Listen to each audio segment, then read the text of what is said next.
अस्सलाम वालेकुम। वालेकुम सलाम। कैसे हैं आप खासदार साहब? It's been a while. मैं बहुत अच्छा हूँ अभी तक अल्हम्दुलिल्लाह। एंड पिछली बार जब हमने ये किया था तो दुनिया स्टैंड स्टिल पे थी कोरोना वायरस की वजह से। हम यूट्यूबर बन चुके थे आपके साथ, but it's been a while and 2024 आ चुका है, सो आई थॉट व्हाई नॉट एक कैसे वही एक पीरियड था कि जब बिलाल साहब से इतना वक्त मिल जाता था बैठ के बात करने के लिए उसमें। Spoken like a true politician, spoken like a true politician mister Jaleel. कैसे रहे आपके पिछले 3 साल? क्योंकि हमने 3 साल पहले ये वीडियोस अपलोड किए थे एंड वो टाइम कोविड था, एंड देन उसी के बाद एक्चुअली आपका एमपी टर्म शुरू हुआ था, if I am not wrong. हाँ सही है। मैं लोगों को यही बोलता हूँ कि वैसे तो एमपी टर्म 5 साल का होता है, लेकिन मुझे सिर्फ 3 ही साल मिले थे, क्योंकि मैं जैसे ही आया था तो पीछे से मोदी जी ने कोरोना का वायरस छोड़ दिया था, तो 2 साल मेरे वैसे ही निकल गए थे। तो 3 साल का इफेक्टिवली मैं मेंबर ऑफ पार्लियामेंट था उसके अंदर। लेकिन एक्साइटिंग था, मज़ा आया, काम किए, जितना लोगों ने उम्मीदें लगाई थी, जितना कर सकते थे उतना करे है उसमें। आपका पॉलिटिकल जो करियर है उसमें 10 साल, वी कंप्लीट 10 years, अल्हम्दुलिल्लाह अल्हम्दुलिल्लाह। 10 years या of it's a decade of Imtiaz Jaleel in yes Aurangabad yes. City. क्या बोलना चाह रहे हैं? बंद कर दें? बस नहीं कर नहीं, बंद कर आई मीन 10 साल हो गए हैं, ये बोलना चाह रहे हैं? सवाल से तो ऐसा मेरे लग रहा हाथ में है। होता तो मैं 2 टर्म का रूल बनाता और फिर back to being with your families, American president की तरह। मैं भी सोचता हूँ कि ऐसा कुछ ना कुछ तो कानून होना चाहिए कि मतलब एक नई लीडरशिप डेवलप होना चाहिए, और दूसरों को भी चांस मिलना चाहिए उसमें। एंड 10 years मतलब लोगों को ऐसा लगता है कि यार एमपी बन गए हैं, बहुत बड़ी पोस्ट है, बहुत बड़ा ओहदा है, लेकिन मतलब बहुत चैलेंजिंग और बहुत टाइम कंज्यूमिंग होता है उसमें।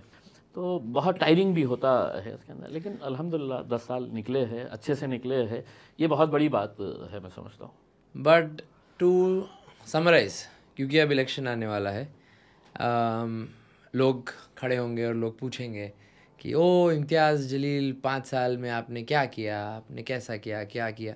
तो अगर if I had to bring it down to highlighting your top 3 moments as the member of parliament, आप अपने अपने 3 सोचिए, मैं मेरे 3 सोचता हूँ, क्योंकि as a voter, as a son, as everything, कि मैंने क्या 3 हाईलाइट्स देखे as a member of parliament, और 3 हाईलाइट्स आप क्या शोकेस करना चाहेंगे कि ये मेरे टॉप 3 मोमेंट्स थे। देखिए, कुछ दिन पहले मेरे पास ऑल इंडिया रेडियो का एक बंदा आया और उसने कहा कि मुझे आपका इंटरव्यू लेने का है। इंटरव्यू इन द सेंस, आपको 2 मिनट के अंदर आपको ये बताना है कि आपने 5 साल के अंदर क्या काम किया है करके। मैं बोला 2 मिनट बहुत ज़्यादा हो जाते हैं, मैं 20 सेकंड के अंदर बताना चाहता हूँ करके। और मैंने सिर्फ उसको इतना बताया है कि इस शहर की, इस ज़िले की जो पहचान थी कि यहाँ पर समाज, जाति, धर्म के बीच में जो दरारें थी, और जो हर वक्त एक कम्युनल सोच रखने वाले नेता यहाँ पर हुए थे, तो मैंने उसको 20 सेकंड के अंदर ये बताया कि मैंने इस शहर के अंदर जो जाति, धर्म और मज़हब की दीवारें खड़ी की गई थी, उन दीवारों को गिराने का काम किया हूँ मैंने उसमें। और मैं समझता हूँ कि जब तक हमारा सोशल फैब्रिक अच्छा नहीं रहेगा, हमारा सोशल एनवायरनमेंट अच्छा नहीं रहेगा, तब तक है तो डेवलपमेंट का कोई सवाल ही नहीं पैदा होता है। Nobody is going to come and invest in a city जहाँ पर है तो इतनी अनसर्टेनिटी रहे, जहाँ पर कम्युनल इश्यूज रहे। तो ये सबसे रिलेटेड था डेवलपमेंट का इशू। बाकी अब देखिए, मतलब 3 अगर हाइलाइट्स क्या करना है, मुझे खुशी इस बात की है कि जो 3 साल मुझे मिले पार्लियामेंट के अंदर, मैंने 82 सवाल उठाया पार्लियामेंट के अंदर, 82। ओके। और ठीक है, मैं कंपेयर नहीं करना चाह रहा हूँ, लेकिन मेरे पास किसी ने कंपेरेटिव स्टडी लेकर आए नहीं और नहीं, करना उन्होंने ये ज़रूरी कहा है। है कि जो मतलब पिछले 20 साल से इसी ज़िले के हमारे जो सांसद थे, मेरे मित्र है, 20 साल के अंदर उन्होंने 44 बार, हाँ। 44 बार है तो वो पार्लियामेंट के अंदर खड़े रहे। और जब भी खड़े रहे, उन्होंने कोई डेवलपमेंट के मुद्दों के ऊपर कम बात किए है, यहाँ मंदिर बना दो, यहाँ पर ये धार्मिक कार्य कर डालो, ये इस तरह के चीज़ों के लिए उसमें मैं 84 टाइम्स खड़े रहा। तो कभी भी है तो धर्म के बारे में मैंने नहीं बात किया, मैंने है तो पानी के बारे में, किसानों के बारे में, रोज़गार के बारे में, एयरलाइन कनेक्टिविटी के बारे में, रेलवे कनेक्टिविटी के बारे में, पानी के बारे में, ये इश्यूज़ को मैंने हाईलाइट किया है। ग्रामीण इलाकों के अंदर, रूरल एरियाज़ के अंदर जो बच्चे आज भी ज़मीन के ऊपर बैठकर स्कूल में बैठे हुए हैं, या उनके ऊपर पक्की छत नहीं है, तो ऐसे मुद्दों को मैंने गवर्नमेंट के सामने लाने की कोशिश की है। कई में मुझे कामयाबी मिली है, कई में नहीं मिली है। इंटरेस्टिंग।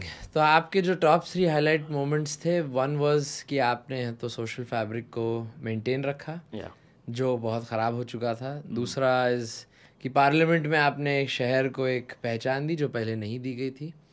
और ऐसी पहचान दिया है कि पता नहीं है मतलब कि कितने लोगों को पहले औरंगाबाद मालूम था, लेकिन आज पूरे हिंदुस्तान के अंदर चले जाइए तो औरंगाबाद की एक पहचान बनी है, सिर्फ इसलिए कि मतलब हमने रियल इश्यूज़ को वहाँ पर लेकर गए हैं। हाँ, बट ये सब सोशल फैब्रिक्स को एक्चुअली एक एग्जांपल के साथ भी मैं एक्सप्लेन कर सकता हूँ, because I have seen it my self. अगर सोशल फैब्रिक को मेंटेन करना है तो पिछले साल जो राम मंदिर में इंसिडेंट हुआ, you stood out against people that were going to create chaos। देखो मैं आज भी ये मानकर चलता हूँ कि मतलब वो एक बहुत बड़ी साजिश थी, बहुत बड़ा षड्यंत्र था। इस शहर के ज़रिए पूरे देश के अंदर हम एक रायट कैसा करवा सकते हैं करके, एंड आई से दिस विथ फुल रिस्पॉन्सिबिलिटी कि इसके अंदर इसमें पुलिस का रोल था, इसमें गवर्नमेंट का रोल था, and I am saying it very openly. आप सोचिएगा इतनी हिम्मत से अगर मैं बोल रहा हूँगा, क्योंकि ये जब हुआ इंसिडेंट उसके बाद मैंने गवर्नमेंट के पूरे टॉप प्राइम मिनिस्टर से लेके chief minister, DG, home minister, सबको लेटर लिखा कि इसकी एक इंक्वायरी करवाए करके, let us come to the truth. लेकिन किसी ने भी रिस्पॉन्स, क्योंकि उनको मालूम था कि मैं छोड़ूंगा नहीं इनको करके उसमें।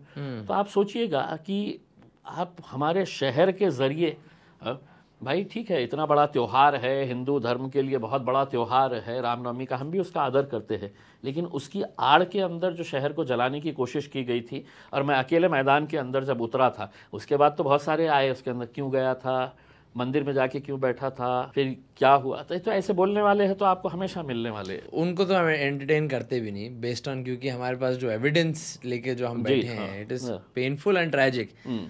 बट खैर that was the first example जो सोशल फैब्रिक को मेंटेन करता है कि इम्तियाज़ जलील ने मंदिर को बचाया और हमने वो देखा था रात में।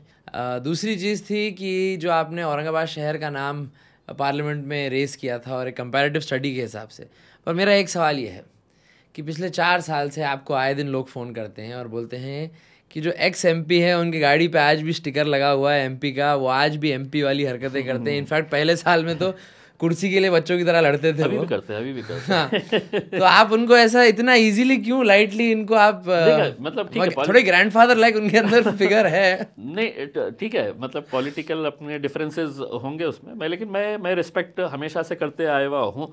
और तुमसे पहले साल का एग्जांपल दे रहे हैं, अभी भी मतलब अगर 26 जनवरी का प्रोग्राम होता है तो बाज़ाब्ता सीटिंग अरेंजमेंट होता है कि खासदार फिर आमदार, ऐसा इस तरह के केस में।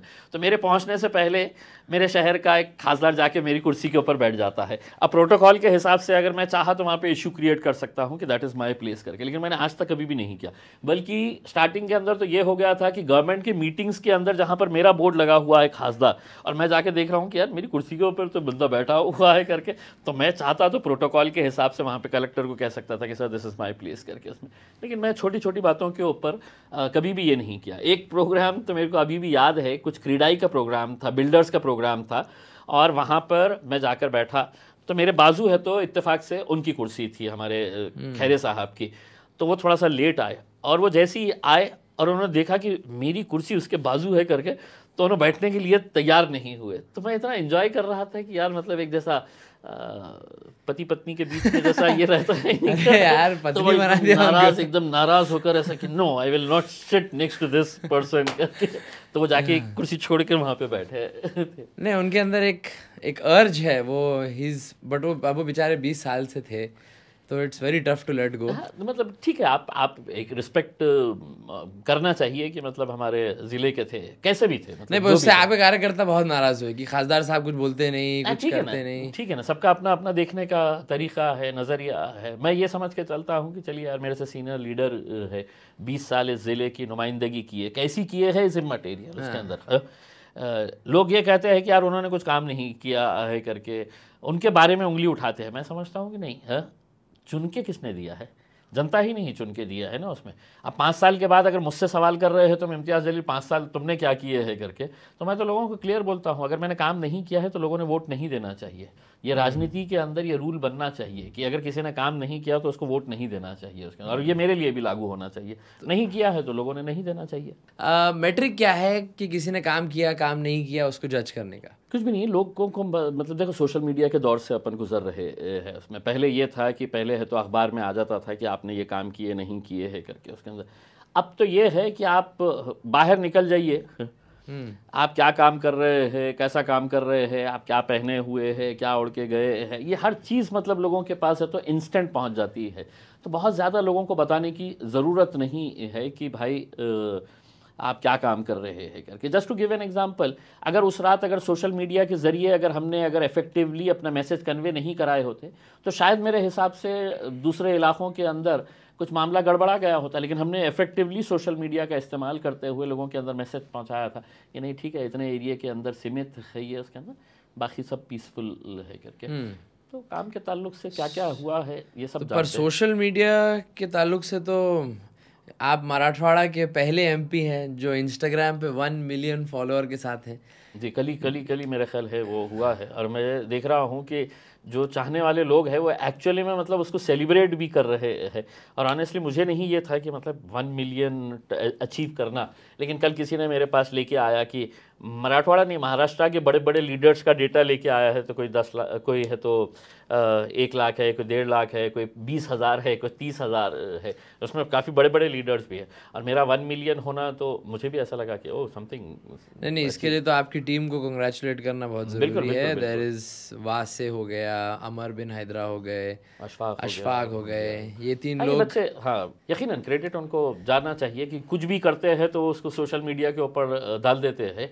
मतलब मैं ताज्जुब मुझे इस बात का हुआ कि एक वीडियो का डेटा कल उन्होंने मुझे बताया है जो हमने आदर्श का ये किए थे, वो वीडियो 1 करोड़ 40 लाख, 1 करोड़ 40 लाख लोगों ने देखना। मतलब मुझे खुद यकीन नहीं हो रहा था कि यार मैं बोला मेरा कुछ गणित गलत तो नहीं हो रहा है कि इतने सारे लोग एक वीडियो को 1 लाख बार तो आप ही ने देखा होगा। हाँ नहीं, मैं बार बार मैं तो खोल के ये देख रहा था कि मैं बोला यार ये इसमें ऐसा क्या है करके उसमें। लेकिन फैक्ट ये है कि उस वीडियो के अंदर जाने के बाद लोगों की जो मोहब्बत है, हाँ। कि भाई तुम्हारे ऊपर है तो आंसू गैस छोड़ी गई है, तुम्हारी आंख के अंदर धुआं चले गया, तुम्हारे मुंह में है तो पूरा केमिकल चला गया है उसमें, और उसके बाद की जो हालात है, और जो महिलाएं हैं, जो माँ बहनें हैं, जिस तरीके से तुम्हारे को कोई हवा कर रही है, कोई खाना खिला रहा है, कोई पानी की बोतल लेके आ रहा है, तो एक अपनाइयत दिखती है उसके अंदर कि तुमने क्या हासिल किया। अगर लोग मुझसे पूछेंगे कि 10 साल के अंदर तुमने क्या हासिल किया, तो मैं वो वीडियो बताऊंगा कि मैंने ये मोहब्बतें हासिल की है। मुझे एक चीज़ आदर्श स्कैम के बारे में समझ में नहीं आती। मुझे इतना मैं बताता हूँ डिटेल्स क्या क्या मुझे समझ में आए, आप मुझे बाकी क्लियर कर दीजिए। कि आदर्श स्कैम एक कोऑपरेटिव बैंक का घोटाला था जिसके अंदर एक बैंक के ओनर ने गरीब लोगों से उनकी सेविंग्स लेकर एज फिक्स डिपॉजिट और उनको है तो 13-14% इंटरेस्ट प्रॉमिस किया था। एंड देन वो सब जब क्लब होकर वापस अपना पैसा मांगने आए, the money was gone, and the money was gone to his family members. उनके रिश्तेदारों को उन्होंने लोन दिए, ये करे वो करे, लैंड खरीद लिए एंड ऑल ऑफ दैट। ये this is the basic crux of the scam. अब ये है मेजरली, अब आपका TG तो टारगेट ग्रुप बोलते हैं, सब बोलते हैं कि आपका टारगेट ग्रुप, आपका कोर ऑडियंस जो है वो मुस्लिम्स है। ओके, तो ये आदर्श जो स्कैम है, आदर्श स्कैम में Muslim bank holders are 0, I am guessing 10 भी नहीं होंगे if I am not wrong. इतने कम्युनली चार्ज्ड एनवायरनमेंट में जहाँ पर एक फाइनेंस मिनिस्टर है शहर में, like Bhagwat Karad, he is the finance minister, उनकी एक चुटकी पे ये काम हो जाना चाहिए था। Why would they come to you? आपके पास क्यों जाएंगे ये? हाँ, ये बहुत अच्छा सवाल है। एक तो मैं थोड़ा सा करेक्ट ये कर डालूँ कि वो बैंक का फ्रॉड नहीं है, वो सोसाइटी का है। ओके, पत संस्था एक अलग चीज़ होती है और बैंक एक अलग है। बैंक के भी बहुत सारे फ्रॉड सामने आए हैं, लेकिन दिस पर्टिकुलर के ये जो मैटर है आदर्श का, ये पत संस्था का है, जहाँ पर तुम रिटायर हो रहे हैं स्कूल से, तुमको पता चल जाता है बैंक के एजेंट को ये रिटायर हो रहा है, इसको पैसा मिलने वाला है, तो वो पैसा उसको ये पता चलता है कि इसने अपनी खेती की ज़मीन बेचा है करके, तो उसके पास जाओ और उसको लालच दो कि भैया मैं तेरे को इतना इंटरेस्ट दूंगा मेरे पद संस्था के अंदर। तो ऐसा करते करते है तो 250-300 करोड़ रुपया उन लोगों ने जमा कर लिए, और उसके बाद है तो लालच दिए। फिर बाद में जब ये मामला सामने आने लगा कि भैया ये तो रिटर्न्स ही नहीं कर रहा है, बहानेबाजी कर रहा है करके, तो वो लोग पूरे जितने भी मतलब इस ज़िले के जितने भी बड़े नेता हैं अलग अलग पॉलिटिकल पार्टीज़ के, जिनका वोट बैंक हुआ करते थे वो उनके पास गए, तो किसी ने भी उनको एंटरटेन नहीं किया उसमें। मतलब ऐसे भी मैंने बीजेपी के कुछ वर्कर्स को देखा हूँ जो हार्ड कोर बीजेपी के को फॉलो करने वाले थे, लेकिन उनको उनके नेताओं ने खड़े तक नहीं रहने दिया उसमें, बोला नहीं हमारे हाथ में नहीं है करके।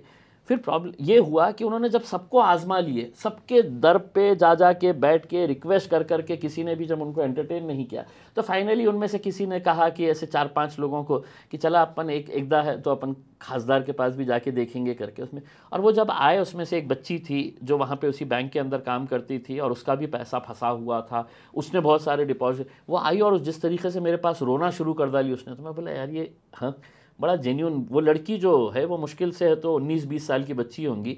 3 दिन तक वो बैंक के नीचे पार्किंग का जो एरिया है वो पार्किंग के अंदर डर के मारे सो रही थी, घर पे नहीं जा रही थी क्योंकि उन्होंने जिसके लिए डिपॉजिट्स लेके आई थी जिन जिन लोगों से, वो उसके घर पे चक्कर मार रहे थे। फिर एक बुढ़ी आई मेरे पास, बहुत ही एजेड थी, और वो आती मेरा हाथ पकड़ के रोना शुरू कर डाली कि मेरे है तो 1.5 लाख रुपये है और वो मेरा पैसा नहीं दे रहा है। फिर मैं बैंक में गया, जिसको जो भाषा समझ में आती है वो भाषा में बात किया, और मैंने कहा कि नहीं इन लोगों का पैसा मैं दिलवाऊंगा करके उसमें। तो फिर मैं डिटेल के अंदर जाने के बाद मुझे पता चला कि मतलब ये इतना ह्यूज स्कैम है। हम तो सिर्फ एक आदर्श का लिए हुए हैं, ये अक्रॉस महाराष्ट्र नहीं अक्रॉस इंडिया है तो ऐसे फ्रॉड चलते रहते हैं। पैसा किसका होता है? गरीब लोगों का होता है उसके अंदर। तुम्हारा पैसा नेशनलाइज्ड बैंक के अंदर क्योंकि तुमको इंटरेस्ट है नहीं, वो बेचारे इंटरेस्ट कि भाई 1% 2% ज़्यादा मिल रहा है चलो उसके अंदर रखेंगे करके अपने, उनका पैसा कभी नहीं मिलता है वापस। मैं आदर्श का गारंटी दे रहा हूं कि ये पहला केस रहेगा कि आदर्श के ठेवीदारों के डिपॉजिटर्स के पैसे है तो वापस उनको मिलने वाले हैं करके उसमें। और ये क्यों मिलने वाले हैं?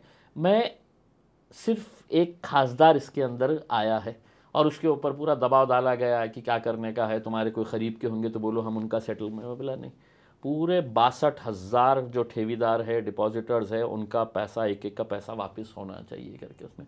तो बड़ा अनफॉर्चुनेट है, सिस्टम ही इतना करप्ट है कि पूरा डीडीआर ऑफिस मैनेज था, पुलिस वाले मैनेज थे, मीडिया अनफॉर्चुनेटली मैनेज था, उसमें कोई लिखने वाला नहीं था, कोई बोलने वाला नहीं था। और मैं गया तो और मैंने उनको साफ बोला था कि साम दाम दंड जो भी लगेगा मैं सब इस्तेमाल करूँगा, लेकिन इनका पैसा तुमको देना पड़ेगा करके। अगर अरे उसमें मैंने देखे कहीं ना कहीं हर आदमी के अंदर एक इंसानियत होती है, तो मैंने ये नहीं पूछा कि भैया तेरी जात क्या है, हाँ इसमें कितने कौन सी कास्ट के है करके तो मैं है तो डिसीजन लूँगा करके।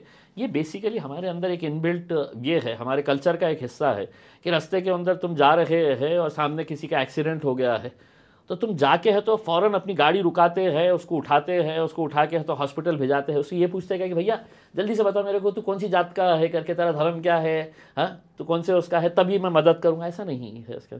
तो मतलब ड्यूरिंग द कोर्स ऑफ ये पता चला कि मतलब भाई उसके अंदर तो कोई मुस्लिम्स है ही नहीं, गिनती के मुस्लिम्स होंगे उसके अंदर, बाकी सब गरीब लोग हैं और गरीब की कोई जात नहीं होती है। तो मुझे ये बताइए कि 5 इयर्स में अगर MP इम्तियाज़ जलील को 3 वर्ड्स में डिस्क्राइब करना है, लोग बोलते हैं he is good because he is educated, लोग बोलते हैं he is good because he is aggressive, आप बोलते हैं कि जिसको जो भाषा समझ में आती है मैं उस भाषा में बात करूँगा। तो क्या है आपके मतलब top 3 qualities as an member of parliament? नहीं कुछ भी नहीं है, मैं ज़मीन से जुड़ा रहा। मैंने ये नहीं सोचा कि अरे यार मैं अब MP बन गया हूँ तो मैं हवा में चलूँगा करके और मैं बिल्कुल अकड़ घमंड और ये है कि मैं लोगों से बिल्कुल कट ऑफ हो जाऊँगा। मैंने पिछले लगातार डेली मैं जनता दरबार बनाता हूँ।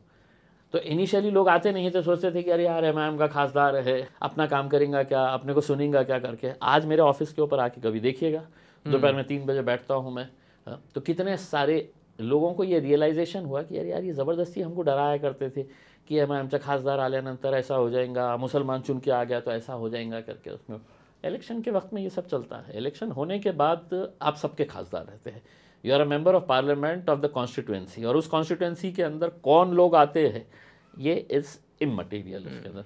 तो लोग मुझे कैसा डिस्क्राइब करते हैं ये अपने अपने लोगों के हिसाब से, लोग जिस तरीके से जो चश्मा पहने हुए वैसे ही देखते हैं उसमें। आपकी कॉन्स्टिट्यूंसी का नाम हाँ काफ़ी डिस्प्यूट में रहा इन द पास्ट 2-3 ईयर्स। मैं कितने लोगों को पहचानता हूँ शहर के अंदर जो आपसे बेइंतहा मोहब्बत करते हैं कि तो नहीं हम इम्तियाज़ जलील को सपोर्ट करेंगे, पर एक बार उनके मुंह से संभाजी नगर निकल जाए हमारे शहर का नाम, तो that is the only deal breaker for them. हाँ मतलब देख क्या है मालूम क्या है, एक सेक्शन आपको ऐसा मिलेगा कि अगर मैंने पार्लियामेंट के अंदर ये किया हूँ कि साहब मेरे औरंगाबाद शहर के अंदर 200 बेड का एक हॉस्पिटल चाहिए करके उसमें, और अगर मैंने है तो ये मेरी स्पीच है तो मैंने मेरे फेसबुक पेज पे या सोशल मीडिया के ऊपर चले जाए तो कई ऐसे कमेंट्स रहेंगे कि उसको हॉस्पिटल से कोई लेना देना नहीं है।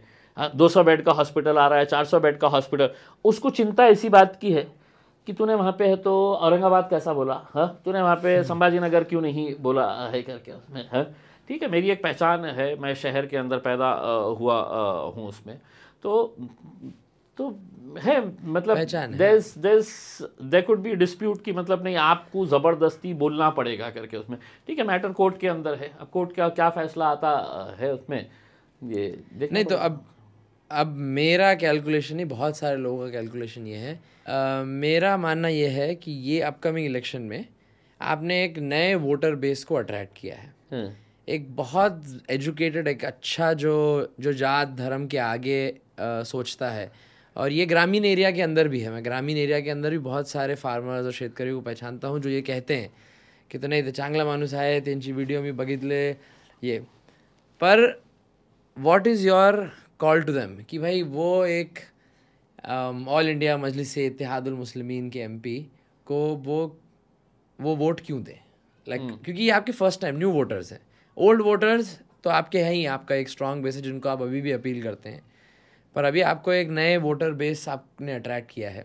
एक बहुत सारे लोग जो पहले, अभी एग्जाम्पल वो जो डॉक्टर है अपने, अब उनका नाम लूँगा कि बेचारा टेंशन में आ जाएंगे उन्होंने, डॉक्टर तोतला, तो वो किस तरीके से डर चुके थे, उन्होंने अपने को वोट भी नहीं करे थे, फिर आके उन्होंने जो पर्सनली अपने को बोले थे कि मुझे लगा था कि हमें शहर छोड़ के शिफ्ट हो जाना। ऐसे बहुत सारे लोग हैं जो बाद में तुमने अपने सवाल के अंदर ही जवाब दे दिया है कि नए वोटर्स जो है वो आपने अट्रैक्ट किए हैं। क्यों हुए अट्रैक्ट? चेहरा देख के तो हुए नहीं होंगे, चेहरा भी माशाल्लाह नहीं कुछ ना कुछ तो देखे होंगे ना कि भैया ये आदमी लड़ रहा है, फाइट कर रहा है, इश्यूज को रेस कर रहा है, डेवलपमेंट के बारे में बात कर रहा है। तो इस वजह से लोगों को ये लगा कि यार भैया ये तो किसान है ही नहीं, लेकिन किसानों के बारे में सबसे ज़्यादा बोलने वाला लोकसभा के अंदर ये बंदा है करके उसमें, और जो किसान एमपी है वो वहाँ पर खामोश बैठा हुआ है करके। कौन है किसान एमपी? ऐसे बहुत सारे हैं ना, ऐसे बहुत सारे हैं महाराष्ट्र के अंदर उसमें। तो कहीं ना कहीं उसको लगा कि यार मेरा मुद्दा, मेरी तकलीफ जो है वो वहाँ पर मेरा खासदार बयान कर रहा है। धनगर समाज, धनगर समाज के एमपी, उनके नेता जिनको वो वोट करते आए हैं, उन्होंने किसी ने भी आवाज़ नहीं उठाई है इसमें। जरंगे पाटिल, मैंने बोला है इसमें कि एक छोटे से गांव का एक आदमी, मामूली सा आदमी अपने समाज की तड़प लेकर उन्हें रास्ते के ऊपर उतरा, लड़ रहा है, लेकिन अब उसको कैसा कुचला जाए करके ये पूरे राजनीतिक पक्ष एक साथ कैसा हो गए हैं, क्योंकि इनको मालूम है कि हमसे बड़ा किसी को होने नहीं देना है करके। और मैं दिल्ली के अंदर ये बोलता था कि आज नरेंद्र मोदी में भी इतनी हिम्मत नहीं है कि इतने सारी पब्लिक को उनकी एक आवाज़ के ऊपर जमा कर सके करके, कि एक गांव का एक छोटा सा आदमी जो है, एक सादा सा आदमी जो है, उसकी एक आवाज़ के ऊपर लाखों लोग सड़क के ऊपर निकल के आ रहे हैं करके। क्या आपको लगता है कि जरंगे पाटिल ने इलेक्शन लड़ना चाहिए? मेरे हिसाब से हाँ, लड़ना चाहिए क्योंकि बेसिकली अगर इस देश के अंदर लोकतंत्र के नाम के ऊपर हमने सारी ताकतें जो है वो अपने पास रखी, अपने पास मतलब मेरे पास रखा हुआ हूँ मैंने as a member of parliament. कायदे कानून कहाँ बनते हैं? यहाँ पे बनते हैं। तो अगर बाहर कितना भी आंदोलन कर ले, अंदर अगर तुम्हारी आवाज़ नहीं, अंदर तुम अगर लड़ नहीं सक रहे हैं, तो फिर क्या मतलब आ रहा है? तो तुम्हारा रिप्रेजेंटेशन वहाँ पे होना चाहिए, वहाँ पे लड़ना चाहिए, वहाँ पे बोलना चाहिए, क्योंकि वहीं पे फैसला होने वाला है, रास्ते के ऊपर फैसला नहीं होने वाला। हम कितने भी ऐसे आंदोलन कर ले उसमें, लेकिन अगर तुम्हारी पार्लियामेंट के अंदर या विधानसभा के अंदर ही आवाज़ नहीं है, तो जरंगे पाटिल जैसे जेन्युइन लोग जो है, अपने समाज के लिए सोचने वाले, लड़ने वाले हैं, वो लोगों ने बिल्कुल ये इस बारे में विचार करना चाहिए। लोग हालांकि इस डिसीजन को भी क्रिटिसाइज करेंगे, लेकिन एक तबका ऐसा बैठा हुआ है कि वो सिर्फ उसका काम ही यही है कि बिलाल ने वाइट क्यों पहना, ब्लैक क्यों नहीं पहना है उसमें। उसको सिर्फ क्रिटिसिज्म दिखता है, उसको सिर्फ आलोचना करना आता है, तो वो आलोचना को ऐसा बोलना चल इजी। तो ये आने वाला इलेक्शन, डू यू थिंक ये जो लोकसभा है औरंगाबाद का, यहाँ पर लोग धार्मिक रिलीजियस इश्यूज को क्रॉस करके वोट करेंगे? मेरे हिसाब से वो करने का वक्त आया है करके। और अगर नहीं करेंगे तो then we are back to square one, मतलब उसमें कोई ये नहीं है, फिर वही मुद्दों के ऊपर झगड़े करो, उसमें हिंदू मुस्लिम, मंदिर मस्जिद, खान बान, यही मुद्दों के ऊपर रहेगा उसके अंदर। मैं समझता हूँ कि एक बहुत बड़ा सेक्शन जो है वो कहीं ना कहीं उसका रियलाइजेशन हो चुका है कि नहीं यार, मतलब अगर यहाँ पे इंडस्ट्री आएगी तो मेरे बच्चे को नौकरी लगेगी, यहाँ पर एजुकेशन इंस्टीट्यूशंस आएंगे तो मेरा बच्चा अच्छा पढ़ सकेगा करके उसमें अंदर ये लड़ाई झगड़ा करवाने वालों के बच्चे तो अच्छे अच्छे कॉलेजेस में जाके पढ़ ले रहे हैं उसमें। आपके फेसबुक पे, आपके इंस्टाग्राम पे, आपके सोशल मीडिया पे आज भी एक ही चीज़ लिखा गई है कि AIM Vanchit Bahujan Aghadi and AIMIM MP, ये आपका डिस्क्रिप्शन में लिखा रहता है। एंड आज वंचित बहुजन अघाड़ी आपके साथ नहीं है। बहुत स्ट्रांग उनका एक वोट बेस था वंचित अघाड़ी का, जिन्होंने आपको वोट दिया था।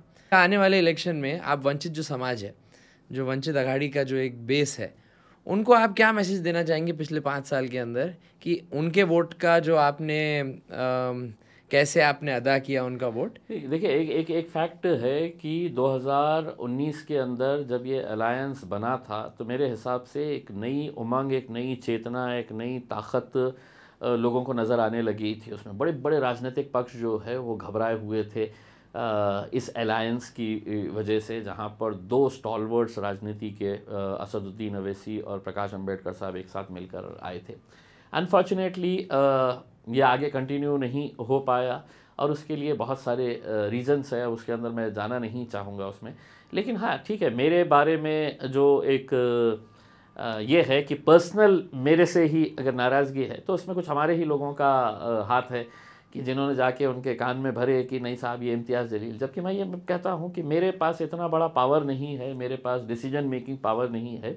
जो भी डिसीजंस लिए गए थे वो अवैसी साहब ने लिए गए थे, लेकिन एक इम्प्रेशन उनको ऐसा दिया गया था कि नहीं वो सब इम्तियाज़ जलील कर रहा है करके, तो ऐसा ये नहीं है। तो मैं जेन्युइनली ये कर रहा था कि यार ये अलायंस अगर कंटिन्यू रहा तो जो समाज कभी है तो लोकसभा और विधानसभा के अंदर पहुंच नहीं पाया था, उनको एक बहुत बड़ा मौका था उसमें। और वो 19 का तो छोड़ो, उसमें 2024 जो है मैं समझता हूँ इससे अच्छा मौका, क्योंकि सारे टूट गए, सारे टूटे फूटे पड़े हुए हैं, कोई इधर पड़ा हुआ कोई उधर पड़ा हुआ है उसके अंदर। ये सेना राष्ट्रवादी इतने बुरे दिन उनके आ गए हैं कि अब उनको खुद को नहीं समझ में आ रहा कि हमारी तरफ से कौन है करके। और एक जो एक ऐसी फीलिंग है ना कि साला सब सामने बैठे हुए हैं लेकिन सब ने अपने अपने पीठ के पीछे नहीं का खंजर छुपा के रखे हुए हैं कि कब किसको घोपने का मौका मिलेगा उसके अंदर और कब। तो एक जो विश्वास जो होना चाहिए ना, वो विश्वास अलायंस कर लिया आपने, वहाँ पे बैठ के है तो एक दूसरे को देख के हंस रहे हैं, मुस्कुरा रहे हैं उसके अंदर, लेकिन तीनों को मालूम है कि यार अपना कब नंबर लगता है या अपन कब किसका नंबर लगाते हैं करके उसमें। अनफॉर्चुनेट ये अलायंस होना चाहिए था। मैं मिला था, मुझे ही वॉज काइंड इनफ कि शुजात जो उनका बेटा है, he is a friend of mine, तो शुजात और बड़ा साहब वो लोग मुझे मिले थे, तो उनके पास फैक्ट्स ही गलत थे, अलग थे। मैंने बोला नहीं सर ऐसा कुछ हुआ ही नहीं था, आप क्या बोल रहे हैं? तो देन ही वाज लाइक नहीं बट क्योंकि उनका हम इतना आदर कर रहा था because he is such a senior leader, तो फिर मैंने कहा सर अब आपको मैं कैसे ही फैक्ट्स आपके मैं चेंज कर सकूं, तो थैंक यू सो मच कि आप मिले मुझसे।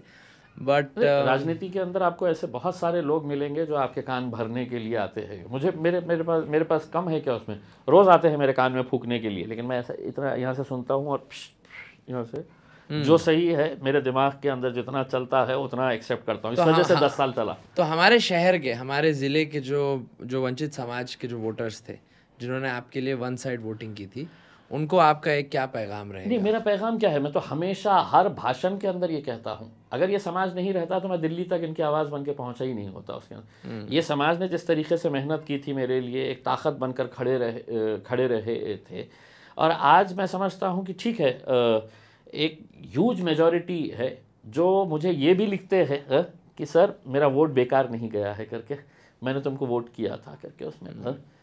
एक है जो लगता है कि यार नहीं ये गलत हुआ है करके, तो मतलब ये समाज का एहसान तुम भुला नहीं सकते हैं, ये हकीकत है उसमें। और एक मैसेज गया था पूरे देश के अंदर कि सिर्फ अगर ये समाज अगर एक साथ मिल के अगर आता है तो क्या कर सकते हैं हमको तो सिर्फ या तो गलियों के नेता बना के रखे हुए थे ना कि कॉरपोरेटर बन जाओ, जिला परिषद के मेंबर बन जाओ, एमएलए एमपी जो है वो बनने वाले थे उसके अंदर। अब हमने बोले थे कि नहीं हम भी बनेंगे, हम भी आएंगे, हम भी बैठेंगे करके उसमें। तो एक शुरुआत थी उसके अंदर, जो भी हिकअप्स आए होंगे, जो भी रुकावटें, जो भी स्पीड ब्रेकर्स आए होंगे, उसको क्रॉस करना चाहिए था, तब जाकर एक फॉर्मिडेबल अलायंस बना होता उसके अंदर। खैर, coming to Maharashtra and Maharashtra politics, सबसे एसेंशियल इसमें एक पिछले 5 साल में कि पिछले 10, 15, 20 सालों में कि एक मुस्लिम एमपी स्टेट ने देखा नहीं है, और you were the first Muslim MP at least 2014 के बाद। तो आपके अंदर एक वो उस तरीके की पावर आप होल्ड कर रहे हैं कि आप जो भी एमपी कॉन्स्टिट्यूंसी में जा रहे हैं वहाँ का एमपी टेंशन में आ जा रहा है।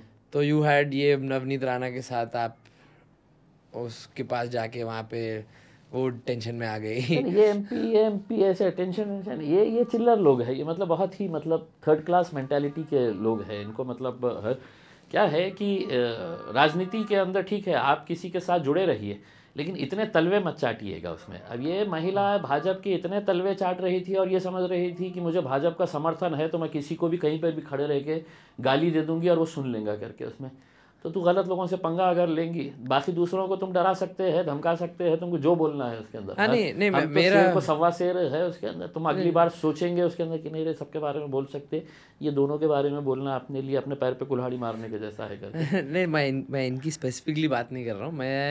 मेरा ये बोलना है कि अगर आप बोलें आज कि मैं बॉम्बे से लड़ने का, आपने ये नया छोड़े थे कुछ तो भी, तो कि मैं बॉम्बे से अब लड़ने वाला हूँ, तो ये इज़ इट बिकॉज स्टेट में मुस्लिम लीडरशिप नहीं है और आपने अल्हम्दुलिल्लाह एक पावर क्रिएट करे हुए है कि मैं जहाँ जाऊँगा लोग मेरे इमेज पे मुझे एक्सेप्ट करेंगे? क्योंकि एज अ मुस्लिम आई थिंक कि भाई there should be more MPs. एक इम्तियाज जलीली थोड़ी 3 कॉन्स्टिट्यूंसी में जाकर लड़ेगा। नहीं, बात ये नहीं है। मेरा ये है कि मोर एमपीज मायने नहीं रखते हैं उसमें। लोकसभा के अंदर भी 23 एमपीज है उसमें, लेकिन कितने जने बोलने वाले हैं उसमें? अगर तुम ये बोलेंगे कि अरे यार 23 है, और अगर वो गूंगे मुक्के बहरे है उसके अंदर तो किसी काम के नहीं है ना उसमें। अब महाराष्ट्र के अंदर के बम्बई के अंदर एमएलएज नहीं है क्या उसमें? लेकिन दिक्कत क्या है कि आधे है तो शिवसेना के ज्वाइन कर लिए है और आधे भाजपा को ज्वाइन कर लिए है। डायरेक्ट ज्वाइन करे क्या, नहीं ज्वाइन करे है। बोले हम पीछे से आके, एक कोई बोल रहा है कि मैं अजीत दादा के ज़रिए बीजेपी के साथ चले गया है, कोई बोल रहा है मैं कांग्रेस की आड़ के अंदर शिवसेना के साथ चले गया है। तो जब आपके इश्यूज़ हो रहे हैं, मीरा रोड के ऊपर आपकी दुकानें बुलडोज़र से गिराई जा रही है, हाँ, तो वो बेचारे घर में बैठ के है तो बोल रहे हैं कि अरे यार अपन ने अगर बोल डाले तो वो नाराज़ हो जाएगा, अपना अलायंस पार्टनर नाराज़ हो जाएगा। ये बोल रहे हैं यार अपन ने बोलेंगे तो वो सब खामोश बैठ गया। तो मुझे ऐसा लग रहा है कि एक मतलब ह्यूज वैक्यूम है एक जेन्यून लीडरशिप का। उसके नाम के लिए तो क्या है, दसियों चुन के आ जाते हैं, लेकिन जिस कम्युनिटी ने तुम्हारे ऊपर उम्मीद जताई है उससे ऐसी उम्मीद रखी है कि यार मेरे बुरे वक्त के अंदर तो मेरा साथ देंगे, खड़े रहेंगे करके, अगर तुम उन्हीं के लिए खड़े नहीं रह रहे हैं उसके अंदर, तो फिर क्या मतलब आ रहा है?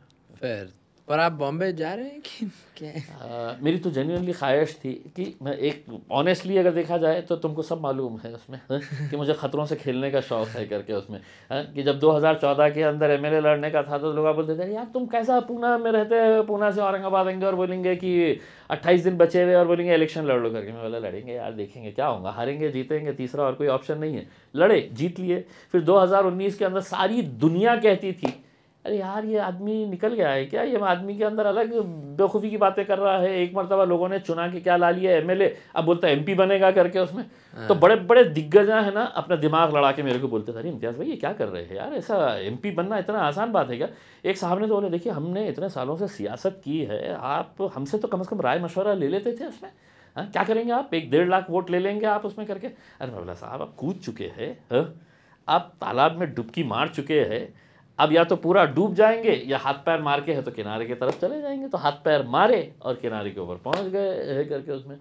तो ये है कि ख़तरों से खेलने का शौक़ था उसमें। अगर ओवैसी साहब ने और अगर मेरा बस चलता तो मैं बोलता था चलिए जाके लड़ेंगे करके उसमें, क्या होगा, व्हाट इज़ मैं एक ईमानदारी से बताऊँ, मैं हारने से डरता नहीं हूँ, इसलिए मैं जीतता हूँ अल्हम्दुलिल्लाह। गुड, वेरी गुड यार। आई एम जस्ट कंफ्यूज्ड कि यहाँ के जो लोग हैं उनका एक पर्सनल अटैचमेंट है टुवर्ड्स इम्तियाज जलील। एक पर्सनल अटैचमेंट है। यहाँ का जो वोटर है ये आपको उस तरीके से देखता है कि वो एक 50 साल की जो एक 50-55-60 ईयर ओल्ड की जो लेडी कॉल करती है और बोलती है साहब मेरी शादी नहीं हो रही, मेरी शादी करा दो। तो कि वो भाई एक आपने एक उम्मीद ऐसी क्रिएट की है कि लोगों को लगता है कि भाई कोई भी प्रॉब्लम होगा तो Imtiyaz Jaleel will be able to help us out. और ऐसे बहुत सारे एग्जांपल्स है। एक महिला को मतलब एक हमारी बहन कॉल करके मेरे को बोलती और लिटरली डांटती है मेरे को, मैं कितना टाइम मैं तुम्हारे को फ़ोन करी कि मेरे लिए कोई अच्छा लड़का ढूंढो करके मेरे को शादी करने का है करके। मैं बोला यार मैं कहाँ से ढूंढ के लेके हमारे पास बहुत फिर एक साहब फ़ोन करके मेरे को बोल रहे साहब वो हमारी वाइफ जो है वो एडमिट है हॉस्पिटल में, तो ज़रा आते क्या। मैं बोला मैं क्या करूँगा आके के अंदर। बोले नहीं साहब वो दाँत के लिए बैठी हुई है करके। मैं बोला मैं क्या करूँगा आके। तो लोगों को ऐसा लगता है कि कुछ तो भी है करके। बेसिकली अगर देखा जाए ना तो एक अटैचमेंट है, एक मतलब सबको लगता है कि यार ये मेरा बंदा है, ये हमारा अपना है करके, ये मेरी प्रॉपर्टी है करके उसमें। तो मुझे भी मतलब एब्सोल्युटली ये मतलब जो अपनाइयत जो है ना उसमें मैं समझता हूँ कि करोड़ों रुपया भी अगर खर्च कर दे तो ये मोहब्बत है तो लोगों को नहीं मिलती है, जो अल्लाह के लाख करम से ये मोहब्बत यहाँ की आवाम ने ही नहीं बल्कि आज हिंदुस्तान में कहीं पर भी चले जाओ अल्लाह के फजलो करम से मतलब लोग उसी मोहब्बत से आपको मिलते हैं, देखते हैं। नहीं ये तो मतलब एक इकोनॉमिक क्लास जो एक लोग बोलते हैं कि अक्रॉस इकोनॉमिक लाइंस, मतलब even the most richest people in Aurangabad have this से कि तो नहीं यार हम इनको है तो अपना बोल सकते हैं। और ये मैं मुद्दा सुनाना बहुत ज़रूरी समझता हूँ कि एक यहाँ पर एक ऑर्गेनाइजेशन है यंगस्टर्स की जो बिजनेस इंडस्ट्री में काम करती है यहाँ की, एंड वो यंगस्टर्स लेड है एंड उनका एक प्रोग्राम था and I won't name them because they are very good friends पर उनका एक प्रोग्राम था। ये इसमें से कोई मुस्लिम्स नहीं है, it has nothing to do with the Muslim issue. ये एक बिजनेस कमेटी है औरंगाबाद के अंदर, इन्वेस्टमेंट्स लेकर आते हैं ये। तो उनके प्रोग्राम में इन्होंने चीफ गेस्ट बनाया था खासदार साहब को।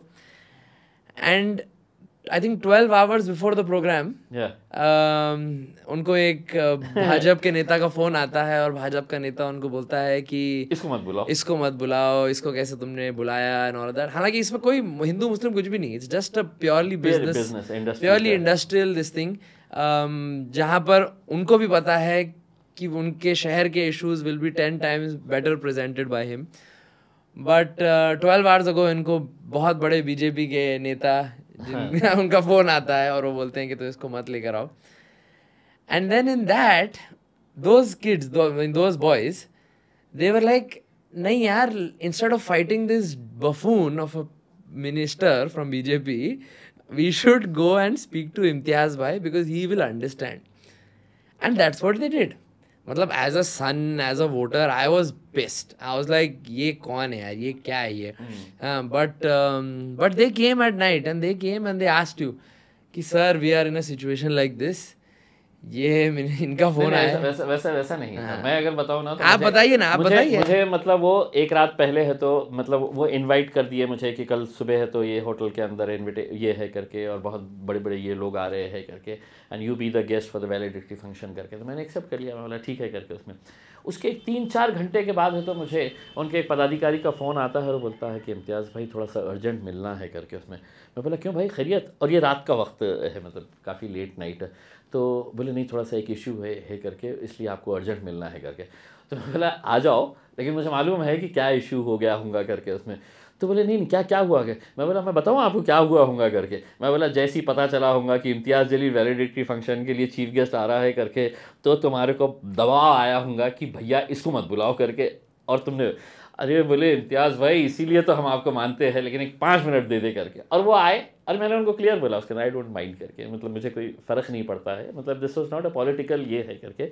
अनफॉर्चुनेटली मतलब लोगों की सोच ऐसी ही है कि ठीक है पॉलिटिकल प्लेटफॉर्म के ऊपर आप लड़िए, आपको जो झगड़ना है करके उसमें, लेकिन डेवलपमेंट का जब मामला आता है तो सबने आना चाहिए, जो हमारे पास यहाँ पर देखने को नहीं मिलता है। I don't care. या but it is a story worth mentioning क्योंकि मतलब is it because this BJP minister or anybody उनको एक नॉन मुस्लिम सर्कल्स में आपकी एंट्री नहीं होना चाहिए?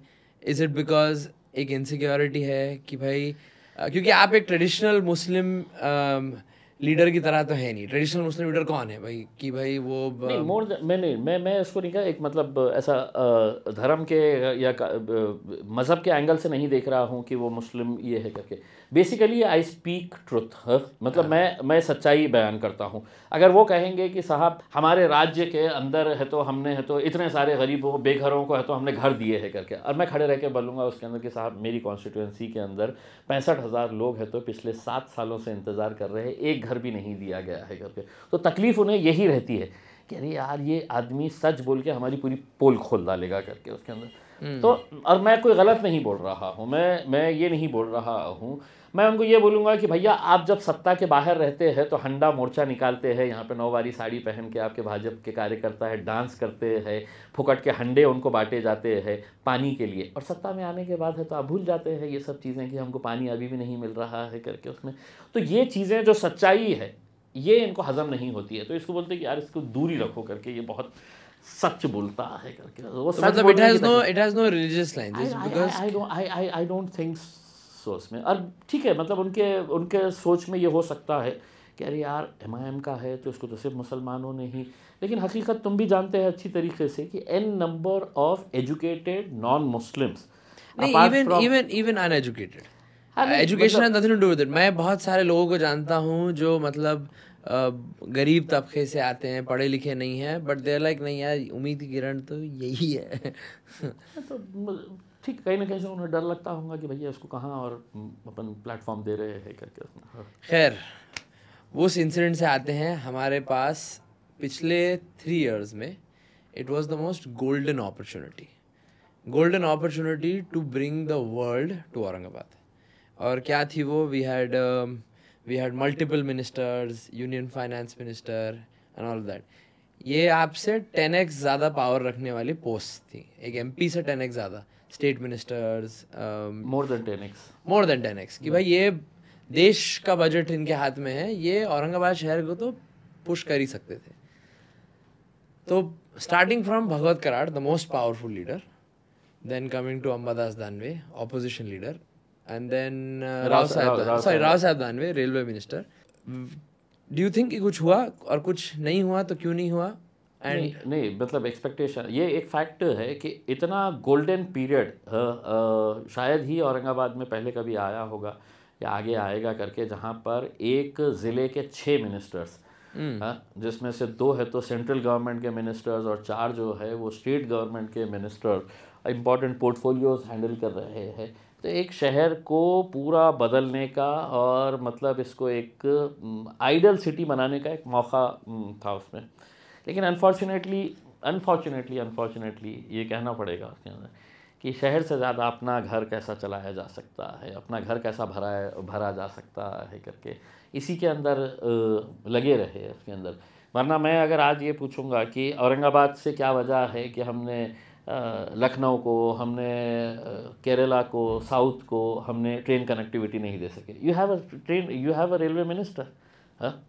हम अगर ये जो आदमी ये दावा करता है कि पूरे देश का फाइनेंस मेरे पास है करके, उसमें शो मी वन प्रोजेक्ट, एक प्रोजेक्ट बता दीजिएगा कि उसने है तो पूरे बैंक्स का CSR फंड लेके आया है और CSR फंड लेके आके यहाँ पर है तो ये करा है। बल्कि है तो उल्टे कामा कैसे किए हैं मैं बताता हूँ तुम्हारे को। नितिन गडकरी सबसे बेहतरीन मिनिस्टर, मैं गया उनके पास, मैं बोला सर आप पूरे शहरों को है तो फ्लाईओवर दे रहे हैं, हमारे औरंगाबाद को भी एक फ्लाईओवर मिलना चाहिए। मैंने पार्लियामेंट के अंदर भी बोला, उनके घर पे गया, उनको जाके पूरा समझाया and he was very cooperative. उन्होंने इमीडिएट इंजीनियर्स, उनके पूरे स्टाफ को बुलाए और ये तय हुआ कि भाई वालूद से लेके चिकलठाने तक है तो हम एक फुल फ्लाईओवर बनाएंगे करके, ताकि हमारा जो मेन जो हमारा शहर का जो लाइन है उसके अंदर हम ट्रैफिक कंजेशन को कम करने के लिए है तो ऊपर का ऊपर ही है तो गाड़ियाँ निकल जाएंगे, जो शहर में नीचे आने की ज़रूरत नहीं है। कराड़ साहब मंत्री बन गए। अब कुछ तो भी नया देना था उनको सिस्टम मालूम नहीं थे कि वहाँ पे कैसा चलता है करके, तो उन्होंने बोले नहीं हम एक काम करेंगे, हम ये फ्लाईओवर के ऊपर है तो एक ट्रेन भी लेके आएंगे करके। हमारे ट्रेन चलाएंगे उसके ऊपर, मेट्रो लेके आएंगे करके। तो मैंने उनको फ़ौरन बोला कि मैं बोला साहब ये फिजिबल नहीं है करके, I am there on urban development committee, ये नहीं होगा क्योंकि उसके अंदर कंट्रीब्यूशन जो है वो लोकल सेल्फ गवर्नमेंट का भी होना चाहिए, और मतलब हमारा शहर का जो पॉपुलेशन है आज के उसके अंदर है, तो ये सैंक्शन नहीं होगा, तो प्लीज़ आप वो फ्लाईओवर को मत रुकवाइएगा करके। लेकिन वो ज़िद के ऊपर अड़े रहे कि नहीं मैं लेके आऊँगा। बाद में पता चला कि हमने खाया पिया कुछ नहीं, गिलास थोड़ा बार आना। हाँ, सिर्फ 7 करोड़ रुपये तो साहब ने उसका DPR तैयार करने के लिए है तो एक एजेंसी को दे डाले। अब वो 7 करोड़ के अंदर से हिस्से कैसे हुए हैं करके ये भी सब लोगों को मालूम है, सिर्फ DPR तैयार करने के लिए। और वो DPR जब उन्होंने आगे भेजे तो उन्होंने, उनके रेलवे वालों ने बोले ये काहे के लिए भेजे, हमारे पास तो ऐसा कोई प्रपोजल ही नहीं है करके, उसमें किस हिसाब से तुमने बनाए। तो मैंने तो उस वक्त ये डिमांड किया था कि उस वक्त के म्यूनसिपल कमिश्नर और कराड़ साहब ने अपने जेब से है तो 7 करोड़ रुपये है तो पब्लिक को वापस करना, क्योंकि तुमने सिर्फ अपने अहंकार को और सिर्फ अपना बड़ापन दिखाने के लिए है तो ये 7 करोड़ रुपये का चूना लगा दिया है। तो जो ठीक काम होने वाले थे वो तो करे ही नहीं है, ऊपर से तो ऐसे नए ख्वाब दिखा दिया। ऐसे फ्लाईओवर जा रहा, बोले उसके ऊपर हम ट्रेन लेके आएंगे। अरे मैं बोला मेरे भाई पहले फ्लाईओवर जाने दे, उसके बाद तो ट्रेन का सपना दिखा करके उसमें। तो आप पता चला है कि फ्लाईओवर भी गया और ट्रेन भी गई है करके, अब फिर से लड़ना पड़ेगा उसके लिए। वाह। वन मोर थिंग जहाँ पर मेरी अंडरस्टैंडिंग के हिसाब से एक कम्युनिकेशन गैप रहा इज़ औरंगाबाद का सिटी और औरंगाबाद का ग्रामीण आर 2 डिफरेंट स्पेक्ट्रम्स। मतलब जो सिटी की राजनीति है उसका ग्रामीण से कुछ नहीं है, और जो ग्रामीण की उसका सिटी से कुछ नहीं है। तो स्टेटिस्टिकली चंद्रकांत खैरे जो इलेक्शन लड़ते थे और जो जीत के आते थे वो सिर्फ ग्रामीण में उनको वोट मिलते थे, उनको शहर का जो पढ़ा लिखा तबका है कोई गिनता नहीं था। आपके इलेक्शन में जो डिफरेंस आया कि जो सिटी का वोटर है उन्होंने आपके ऊपर 100% कॉन्फिडेंस जताया वर्सेस ग्रामीण। तो लाइक ग्रामीण के अंदर आई थिंक पूरा मिलाकर भी अगर गंगापुर, वैजापुर और कौन सा है कन्नड़, उसको अगर काउंट करें तो it comes up to about 1.2 lakh 1.3 lakh votes, which is very poor, very bad. क्योंकि आप फर्स्ट टाइम थे, ज़्यादा आप पहुंच नहीं पाए, आप एक एक दिन में 10-10 गांव पहुंच रहे थे। तो ग्रामीण, औरंगाबाद ग्रामीण जो है, ये 5 साल में आपने क्या देखा, क्या सीखा, and what is your message to them? जैसा पहले 5 साल में आप जब आमदार बने तो आपको शहर का पूरा डेवलपमेंट समझ में आ गया, तो being an MP was much easier. आपको मालूम था कि भाई यहाँ पे ये करना है, इसको ऐसे बोलना है, इसको ये करना है। बट ग्रामीण का अभी वो ZP, ग्राम पंचायत, सरपंच, ये लोगों का आपके साथ पिछले 5 साल का एक्सपीरियंस कैसा रहा, and what do you think कि वो लोग कभी क्या सोच रहे हैं इम्तियाज़ जलील के बारे में? नहीं, एक ये है, ये फैक्ट है कि ग्रामीण के अंदर जितना डेवलपमेंट होना चाहिए उतना डेवलपमेंट हुआ नहीं है, चाहे वो मेरा पीरियड रहो या किसी और का भी पीरियड रहो उसके अंदर। And there is massive corruption in development works. अगर वहाँ पे होता भी है हाँ, तो 3rd क्लास किस्म की सड़क बना दी जाती है। वहाँ के जो स्कीम्स है वो बराबर लोगों को पहुँच नहीं पाते हैं। किसानों के बारे में है तो बड़े बड़े वादे किए जाते हैं, लेकिन उनके पास तक वहाँ पे स्कीम्स पहुँच नहीं पाती है करके। तो ग्रामीण के अंदर बहुत कुछ करने की ज़रूरत है। इससे ज़्यादा और क्या दुर्भाग्य की बात हो सकती है कि देश के प्रधानमंत्री जो है वो शिक्षा के बारे में कितने अपनी पीठ थपथपाते हैं कि हमने शिक्षा को फैलाने का क्या काम किया है करके। जबकि एक ज़िले की अगर मैं बात करूँ तो मैंने सर्वे करवाने लगाया तो 3330 ऐसे ज़िला परिषद के सरकारी स्कूल्स के क्लासरूम्स है कि जिनके ऊपर पक्की छत नहीं है, टपकता हुआ टीन है। हाँ, तपती हुई धूप के अंदर वो टीन के नीचे बच्चे बैठ के पढ़ रहे हैं करके। तो मैं बार बार है तो मीटिंग के अंदर ये कहता हूँ कि साहब 2 सड़क कम बना दीजिएगा, लेकिन वो क्लासरूम बनाइएगा करके। हाँ, तो अब उसके लिए है तो उसके लिए फंड्स अलॉट होना शुरू हो रहे हैं। क्यों हो रहे हैं कि मैं कंटिन्यूस परसुएशन करते रहता कि साहब 2 डेवलपमेंट के प्रोजेक्ट्स कैंसिल कर दीजिएगा, 2 रोड कम कर दीजिएगा उसके अंदर, लेकिन ये बच्चों को है तो अच्छा बैठने के लिए स्कूल के ऊपर पक्की छत बनवाइए डालिएगा करके। तो ये सब काम है, कुछ काम कर पाए, कुछ अधूरे है उसमें। और जैसा मैंने बताया है कि अगर वो 2 साल मिल जाते थे तो मेरी जो प्लानिंग थी कि ग्रामीण के अंदर मैंने इतना पैसा खर्च करना है करके, तो 2 साल तो आपको ज़ीरो बजट। मोदी जी ने बोले कि नहीं मैं वहाँ पे नया पार्लियामेंट हाउस बना रहा हूँ जिसके लिए 20,000 करोड़ रुपया खर्चा आने वाला है ताकि मेरे खासदार आराम से बैठ सके AC के अंदर। तो उन्होंने हमको 1 रुपया भी नहीं दिए 2 साल कोरोना के नाम के ऊपर। तो 3 साल इज़ तकरीबन 15 करोड़ का फंड।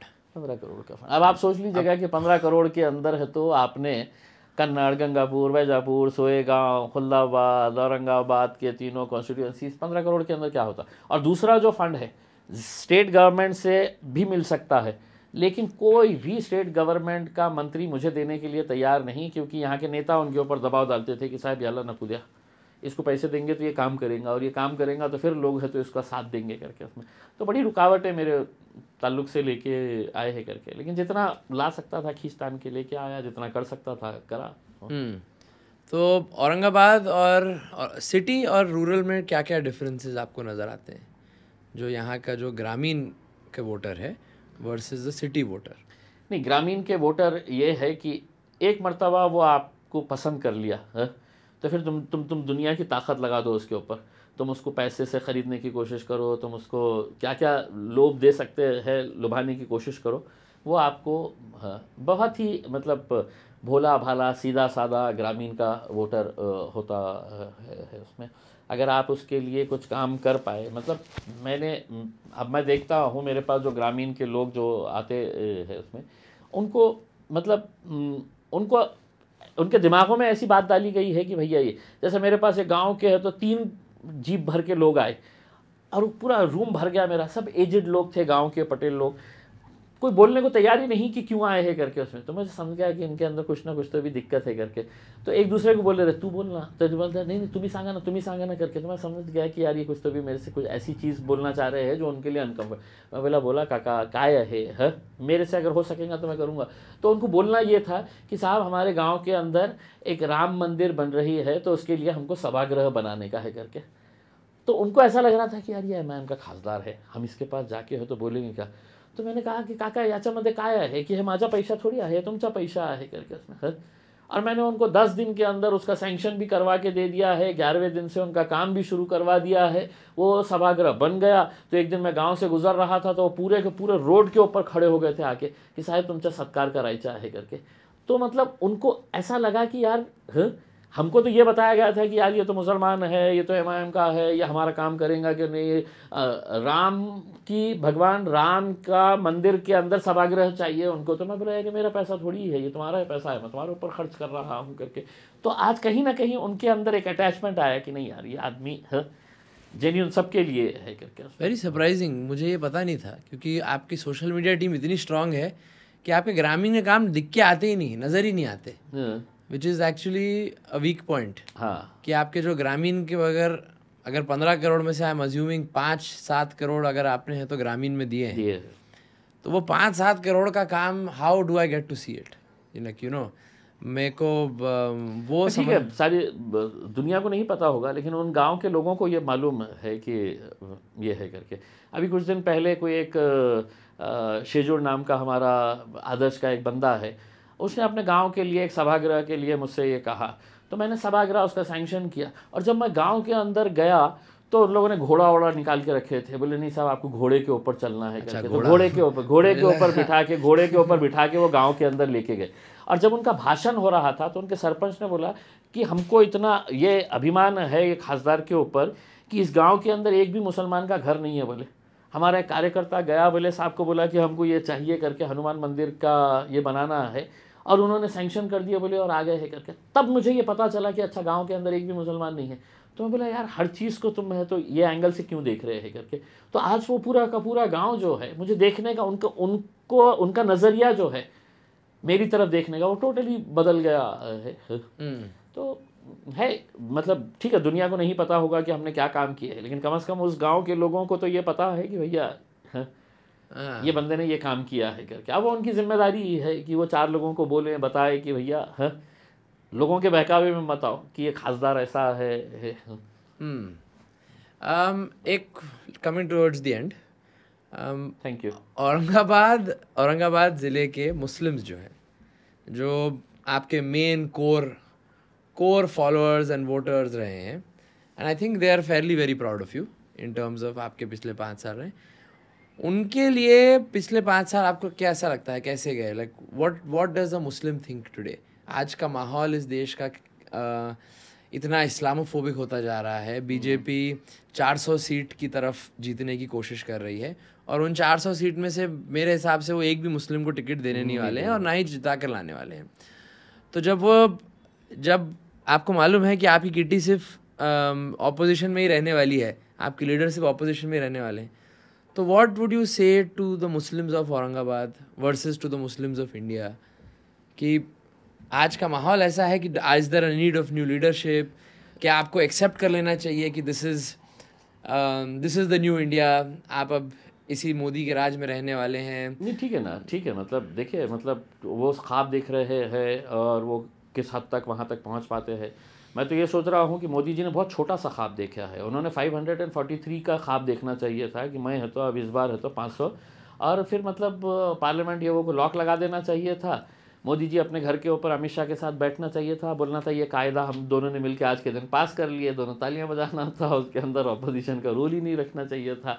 एक अच्छे स्ट्रॉन्ग लोकतंत्र को ज़िंदा रखने के लिए एक स्ट्रॉन्ग अपोजिशन की भी ज़रूरत होती है उसमें, और हमें इस बात का फ़ख्र है, मैं हूँ चाहे असदुद्दीन अवैसी साहब हो, इतने सारे एमपीज़ होने के बावजूद भी कई ऐसे एमपीज़ ये बोलते हैं कि यार रियल अपोजिशन का रोल तो तुम दोनों मिलके ही निभाते हैं करके, कि जहाँ पर सरकार को घेरना है, जहाँ पर मुद्दों को उठाना है करके, तो आंकड़े मायने नहीं रखते हैं इसमें।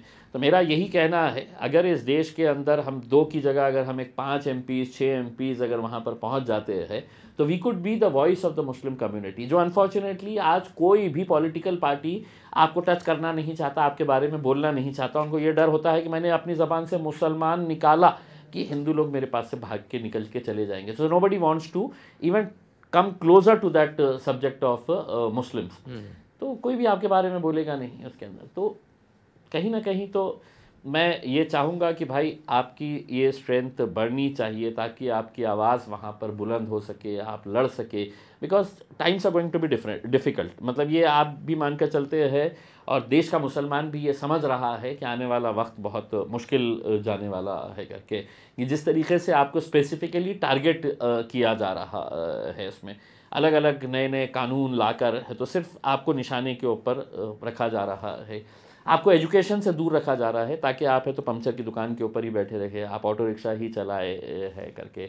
तो हमारे को as a community we need to come to a conclusion. हमारे को ये सोचना पड़ेगा कि सरकार अगर मेरे रास्ते बंद कर रहा है कि मेरे बच्चों को नहीं पढ़ने देना चाह रहा है, so as a community we will have to take a decision. हम लोगों को ये डिसीजन लेना पड़ेगा, ये हमारे को डिसाइड करना पड़ेगा उसके अंदर, और हमारे कम्युनिटी लीडर्स को डिसाइड करना पड़ेगा। मैंने अगर ये बोल डाला कि नहीं अब थोड़ा सा हम मस्जिद इतनी सारी मस्जिदें बन चुकी है, वो मस्जिदों को भरने का काम करे, हाँ, और अब पैसा अगर जमा कर रहे हैं तो हम स्कूल बनाने का काम करें करके उसमें, हाँ, और ये everybody will have to chip in, हाँ, मतलब क्राउड फंडिंग करना पड़ेगा इसके लिए, हाँ। आप किसी के ऊपर ये नहीं बोल सकते हैं कि तू बना दे स्कूल करके उसमें, हाँ, तुम्हारी हैसियत अगर 10 रुपये की है तो तुमने 10 रुपये देना, इनकी 100 रुपये की है तो 100 रुपये देना, मैंने 1000 की है तो मैंने 1000 देना उसमें। लेकिन ये कम्युनिटी स्कूल्स हम बनाने का इस बारे में सोचना चाहिए, and this is a very very important decision that हम सबको मिलकर लेने की ज़रूरत है करके इसमें। और क्राउड फंडिंग जो है वो सिर्फ है तो इसके लिए नहीं है, इसमें आप पॉलिटिक्स के अंदर भी अच्छे लोगों को लाने के लिए कहीं ना कहीं से आपको क्राउड फंडिंग करना है। आज हर political party whether it is BJP, जो हजारों करोड़ रुपया आज उन्होंने लॉन्च करे बॉन्ड्स के नाम के ऊपर या क्राउड फंडिंग के नाम के ऊपर लोगों से जमा कर रहे हैं। अगर इम्तियाज़ जलील बोला कि भैया इलेक्शन लड़ने का है, थोड़ा सा ये है करके, अरे बॉस तुमको कहीं कोई ज़रूरत है, ऐसे बोलने वाले भी लोग मिलेंगे आपको उसके अंदर, लेकिन वो लोग भी मिलेंगे जिनको जेन्युइनली मालूम है कि नहीं यार, मतलब इलेक्शंस अगर हमको लड़ाना है, क्योंकि हर पैसे वाला जीत के आएगा ऐसा नहीं है इसके अंदर, कुछ गरीब लोग भी होंगे जो जेन्युइनली समाज के लिए तड़प रखते हैं, काम करते हैं, उनको कहीं ना कहीं से सपोर्ट करने के लिए। और मैं ये बात है तो असद साहब को मैं बड़ा स्ट्रांगली ये पिच कर रहा हूँ कि नहीं सर, मतलब पॉलिटिक्स के अंदर है तो हमने भी है तो कहीं ना कहीं क्राउड फंडिंग के बारे में हमने सोचना चाहिए। When every political party is doing, आप क्या मतलब आज का मुसलमान 100 रुपये नहीं दे सकता है, आज का मुसलमान अगर जो अच्छी पोजीशन के ऊपर है क्या 1000 रुपये 500 रुपये नहीं दे सकता है पूरे इंडिया लेवल के ऊपर? दे सकता है, वो अपना कोलकाता का वो ठीक है ना, वो बच्चे ने करा है 10 करोड़, ही रेज्ड 10 करोड़। तो मतलब नहीं, आई एम वेरी प्राउड कि भाई आज मुस्लिम्स के अंदर एक है, अगर आप लेकिन उनके पास एक मतलब ये है कि लोग मेरे को इसी के बारे में बोलते हैं कि अरे साहब वो जैसे ही लोग तो फिर लोग तो चढ़ना शुरू कर डालते हैं कि इतना आया था इतना चले गया है करके। अरे ट्रांसपेरेंसी के हिसाब से हमने करना चाहिए उसके अंदर। पॉलिटिकल एम्पावरमेंट जब तक नहीं होगा, हाँ, आपके इश्यूज सॉल्व नहीं होने वाले हैं, आपके प्रॉब्लम्स और एग्रेवेट होने वाले हैं, बढ़ने वाले हैं, वो कम नहीं होने वाले हैं। Political representation is the only solution for all the problems. Finally last segment, Maharashtra politics के अंदर महाराष्ट्र न्यूज़ चैनल्स, महाराष्ट्र जितने भी मराठी न्यूज़ चैनल्स हैं, इनके आए दिन प्रोग्राम्स होते रहते हैं, महाराष्ट्र ऑफ द ईयर, ये ऑफ द ईयर, ये of the year, but they don't invite Muslims in that. अब मुस्लिम्स इनवाइट करो नहीं करो and all, but they don't. मैंने उनके नोटिस किया हुआ उनके stage shows, they will play the same play book कि यही एक सेट ऑफ लीडर्स जिनको हम बुलाएंगे। फर्क नहीं पड़ता है ना? नहीं, मैं थोड़ी बोल रहा हूँ कि जाना है। अरे मैं क्या भाई, कॉफी विद करण पे जाओ ना जाओ, ये अपना कॉफी विद करण है ना। नहीं, अपनी तो सोच क्या है, तेरी शोहरत किसी अखबार की मोहताज नहीं है, सीने से लगाए फिरते हैं तुझे तेरे चाहने वाले। वाह वाह, और क्या चाहिए इसके अंदर, इससे बढ़कर और क्या चाहिए? कुछ नहीं तो नहीं, दिस इज अ रियलिटी। आपको जरूरत नहीं है कि आपके अखबार के अंदर कितने लोग आपके बारे में छाप रहे हैं, टीवी पे आपको दिखा रहे हैं या नहीं दिखा रहे हैं करके। उसके बावजूद भी अगर आपको अपने सीने से लगाए फिरते हैं आपके चाहने वाले, तो इससे बढ़कर और क्या चाहिएगा उसके अंदर? ओके, तो copying one of those programs, मैं आपके सामने एक लीडर का नाम लूंगा, आप एक 1 लाइन एडवाइस उनको क्या देना चाहेंगे? Okay, we'll start, we'll do 10 leaders, देखेंगे क्या निकलता है इसमें से। तो starting with number 1, Narendra Modi. 1 line advice. 1 line advice, थोड़ा फेंकना कम करो। अरे नंबर 2, राहुल गांधी। राहुल गांधी, अभी बहुत मेहनत करना पड़ेगा। कर ही रहे, 20 साल से लॉन्च कर जा रहे हैं। अभी बहुत मेहनत करना पड़ेगा उसके अंदर। यू आर नॉट, मतलब उस लेवल के ऊपर आप पहुंचने के लिए अभी आपको बहुत टाइम लगेगा। नंबर 3, उद्धव ठाकरे। मेरे हिसाब से एक, आई पर्सनली फील एक जेन्युइन लीडर है, जो काम अच्छा किया है, जितना भी उसको टर्म मिला था उसके अंदर। और as a human being he may be good, as a politician no. इसका ये मतलब नहीं कि खैरे साहब को वोट देना है, ठीक है? नंबर 4, शरद पवार। शरद पवार, मतलब जो लोग उनके बारे में बोलते हैं कि वो जो बोलते हैं वो करते नहीं, और जो वो करते हैं वो बोलते नहीं है करके, वो सच है। यू डोंट नो मतलब शरद पवार साहब का नेक्स्ट स्टेप क्या रहने वाला है करके, only he knows. Eknath Shinde. Eknath Shinde क्या कहें एकनाथ शिंदे, उनके लड़के के बारे में पूछ लिया होते तो मैं श्रीकांत शिंदे श्रीकांत शिंदे के बारे में अच्छे, मतलब मुझे, मतलब एज अ जितने भी यंगस्टर्स हैं, इर्रेस्पेक्टिव ऑफ कौन सी पॉलिटिकल पार्टी के अंदर, उसमें ये सब एजुकेटेड बच्चे हैं। श्रीकांत, एकनाथ शिंदे साहब, नहीं, मुझे बड़ा डिफिकल्ट है कुछ एडवाइस देना। ठीक है, man needs no advice. Finally coming to the local politics. नहीं, यहाँ पे कोई भी लीडर नहीं है भाई, तुम किसी का भी नाम ले लेंगे उसके अंदर, यहाँ पे कोई भी लीडर नहीं है। अरे मैं तो खैरे साहब का नाम ले रहा था। खैरे साहब का नाम ले रहा था मैं। नहीं, खैरे साहब, मतलब मैं समझता हूँ कि कुछ नहीं करके अगर 20 साल अगर वो आदमी ने, तो उससे ज़्यादा होशियार कोई हो नहीं सकता है कि मैंने कुछ नहीं किया, लेकिन उसके बावजूद भी लगातार 20 साल चुनकर आया हूँ उसमें, तो मैंने पब्लिक को कैसा बेवकूफ़ बनाया हूँ 20 साल करके। ये इज़ अ परफेक्ट एग्जाम्पल। हाँ, I don't think anybody else, अभी किसी का क्लैरिटी है नहीं। तो खैर, this was good 1 hour conversation. 1-2-3 सवाल हम भी कर सकते क्या आपसे? पूछिए ना, आप खुल के पूछिए। जो पूरा सवाल जो है वो पूरा शहर पूछना चाहता है। बिल्लो जी, तुम्हारे बाप को तुम शेरवानी में कब देखना अरे अब्बा, हर 2 दिन में शेरवानी में खाजी साहब तुम्हारा हाथ मेरे हाथ में दे, और क्या बोले काजी साहब। नहीं, इलेक्शन हो जाए फिर कर लेंगे।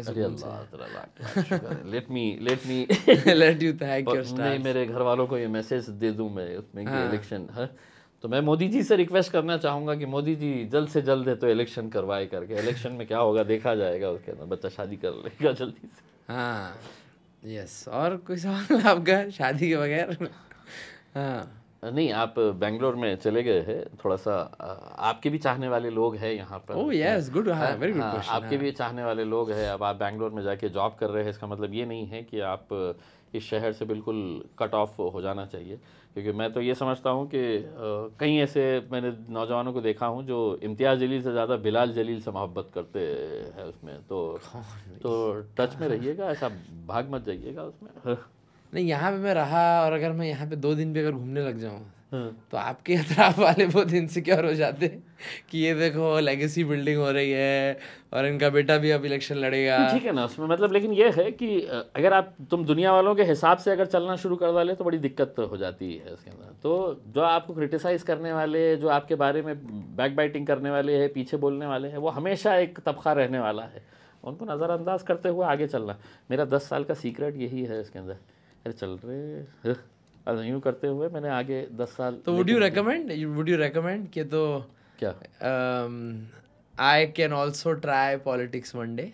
कौन तुम? हाँ, क्यों नहीं, मतलब व्हाट इज द, हाँ मतलब करना चाहिए। नहीं, आई वांट टू नो कि do I have what it takes? हाँ, you have what it takes, तुम्हारे अंदर है वो क्वालिटी, वो कलाकारी है मेरे अंदर। नहीं, लेकिन मेरे से अगर आज पूछेंगे कि मतलब जिस तरीके की गंदी राजनीति आज के दिन हो रही है, तो उसको देखते हुए मैं नहीं चाहूँगा कि मतलब कोई तुम्हारे जैसा एक यंगस्टर है तो इसके अंदर आना चाहिए। बहुत गंदा दौर राजनीति का चल रहा है। नहीं, अब आज माहौल ऐसा है कि मैं बेंगलोर में हूँ तो मुझे बिल गेट्स मिल रहे हैं, मुझे my job is great, I am working with Nikhil Kamath, it's great. तो ये छोड़ के you are saying I should sign up for a life जहाँ पे मतलब I have to ignore everybody, what everybody has to say, validation उनका important नहीं है और बस। हाँ, नहीं मतलब अगर क्वालिटीज़ की अगर बात करेंगे तो तुम्हारे में तुम्हारे फादर के जीन्स है, तुम भी लोगों की खिदमत कर सकते हैं, लेकिन मतलब जो दौर 10 साल पहले था और आज का जो वक्त है वो बहुत ही ख़राब है। तो as a father I would not want you कि पॉलिटिक्स के अंदर आए करके उसमें। But as a politician you see की कलाकारी है इसके अंदर। हाँ है। अब उसको कलाकारी नाम दो, कुछ भी नाम दो उसमें। I think politics is about कलाकारी। You can be a great leader but you can not be a great elected leader, वो सबके अंदर नहीं है। हाँ, वो सबके अंदर नहीं सबके अंदर। मैंने करोड़पतियों को देख लिया है शहर के अंदर, हाँ। नाव डूबती गई, पैसे उड़ते गए, पर या अल्लाह फॉरगिव मी। नहीं, अगर नीयत अगर तुम्हारी साफ है तो बिल्कुल तुम्हारे को ऊपर वाला भी मदद करता है। डन। चलिए, बहुत बहुत शुक्रिया। इंशाल्लाह this was an announcement for your, actually for my YouTube channel again, but all the best for your election. We will और ऐसे वीडियोस करते रहेंगे। मैं चाहूँगा कि आप ज़रा यूट्यूब राउट लें, और क्योंकि आपकी कॉन्स्टिट्यूंसी इतनी बड़ी है and one of the largest constituencies in India, Aurangabad constituency जो है one of the largest in India in terms of the geography. तो ये कॉन्स्टिट्यूंसी में अगर आप एक्सपेक्ट करेंगे कि हर गांव में जा कर मैं एक दिन दूं, तो वो प्रैक्टिकली इज इम्पॉसिबल। तो then you have to make sure कि you are on the move. नहीं, एक चीज़ मुझे भी समझ में आती है कि बहुत सारे गांव वालों की एक शिकायत है कि साहब आना चाहिए करके, और मैं जैसा लोगों को बताता हूं कि यार मैं मतलब मेरे पास डेली है तो जनता दरबार भराता हूं करके। तो अगर किसी दिन मैं औरंगाबाद से बाहर रहा तो गांव वाले जो दूसरे गांव के लोग जो मेरे पास डेली आते हैं उनको मायूस जाना पड़ता है कि अरे यार साहब नहीं है करके उसमें। तो instead of me going there, कई ऐसे लोग थे जो मतलब मेरे पास आके है, तो अल्टीमेटली मैं जाना क्या उनका आना क्या, मिलना मायने रखता था उसके अंदर, और मैं मिला हूँ लोगों से। Done. Thank you so much, बहुत बहुत शुक्रिया, all the best. Thank you. Please like share subscribe. I love it.